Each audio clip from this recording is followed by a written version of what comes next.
Let's consider the logistics involved in training in real estate. I remember, back in the mid '80s when I got into real estate, we used to travel pretty far and wide to attend training sessions. And these days, franchises and real estate broker networks have a very, very, very real challenge in meeting training demands and training schedules because, frankly, they are very, very expensive. Traveling is very, very expensive, and the cost of training is expensive on both sides of the equation. If there is an event, participants have to book travel and they have to book hotels.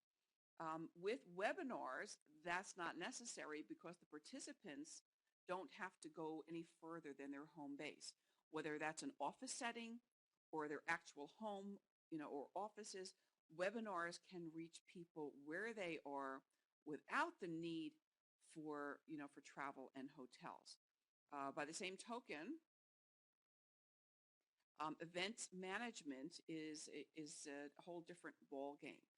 Events management, of course, is something that comes into play when there's a training, and in the old days, and in present day, when there is a live training, there are a number of logistical factors that you have to consider and costs. Certainly not the least of those is booking a training facility.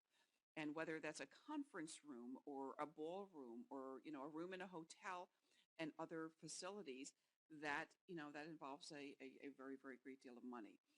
There is the cost of audiovisual equipment. There may be additional costs for technical support connected with that, involved with the setup, involved with maintaining that, involved with making sure that it runs okay, and having somebody on hand to troubleshoot. There is a cost of meals and refreshments. When people are, attending a training, they get thirsty and they become hungry, and there are meals to take care of. And whether the organization is responsible for that or the attendees, there are still costs involved. There is also the costs involved with office supplies, with paper, with all of those consumables. There is a great, a good deal of cost involved with Wi-Fi access in many places around the country, and there's work and cost involved with follow-up after the event. Okay, with a webinar, what happens there? Okay, what happens there is that the conference provider, the service that is offering the webinar service, providing that service, actually does most of the heavy lifting for you. The conference provider will have a function that will help you reserve the participants' time. It will send out invitations to people on your list. The conference provider will collect registrations, which are the RSVPs, to make sure that people will be attending. You'll be able to keep track of that. You'll also be able to see, who has attended and how long they have stayed. If you are charging for your event, the conference provider, in many cases, has a payment solution. In some cases, that's a payment solution that's an e-commerce solution, and in other cases, they will arrange for check delivery. Conference provider often has surveys and will often provide follow-up as well.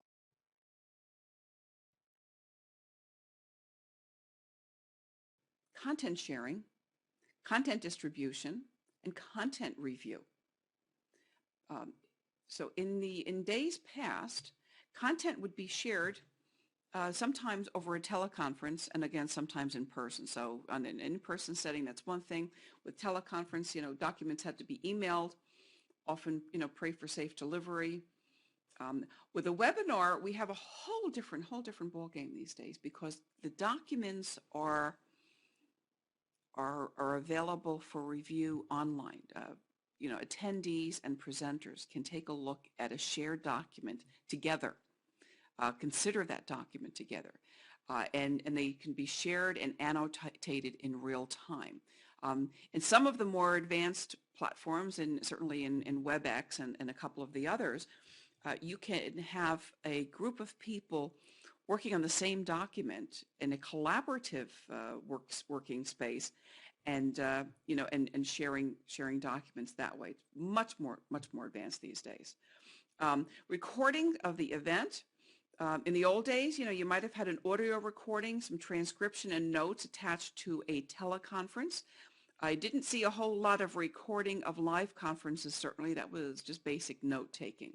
But right now with a webinar, one-click audio is pretty much the rule of the day, and that is the state of the art.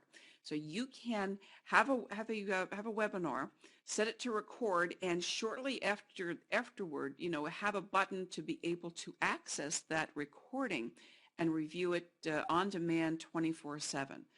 Some of the alternatives to hosting it on a conferences server is to download it to your own, and in most cases, you can do that with great ease. And then last but not least, let's talk a little bit about the psychology of online training.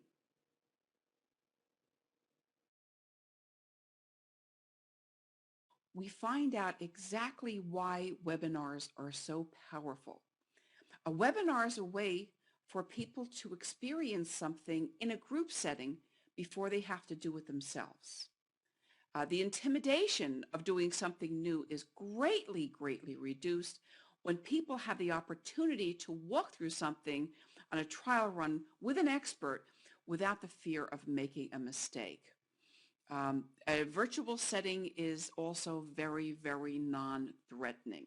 A lot of people are just basically more comfortable interacting in a virtual space, and that can be easier than having people stare at them when they raise their hand and ask a question. People learn from other people's questions. If you have 10 people in a room, 9 people may have the same question, and answering that question for one person answers it for everybody. So it really does, scale training. The other thing that's really worth considering is the fact that a long session doesn't keep everybody very focused for a long time. It takes tremendous skill to keep everybody on the same page, to keep everybody totally engaged in a discussion over many hours. So a webinar gives you an opportunity to have shorter bursts of training, and you can do that on a regular basis with frequent training sessions, and that gives you a better shot at keeping people focused. And it also lets you keep everybody in the loop at all times. Again, you don't have to have everybody there at the same time necessarily, because you have recording functions, because you have the ability to go back and revisit the training. Also, going back and revisiting training after you've already been through it, enhances and expands the a participant's ability to retain information that they heard the first time.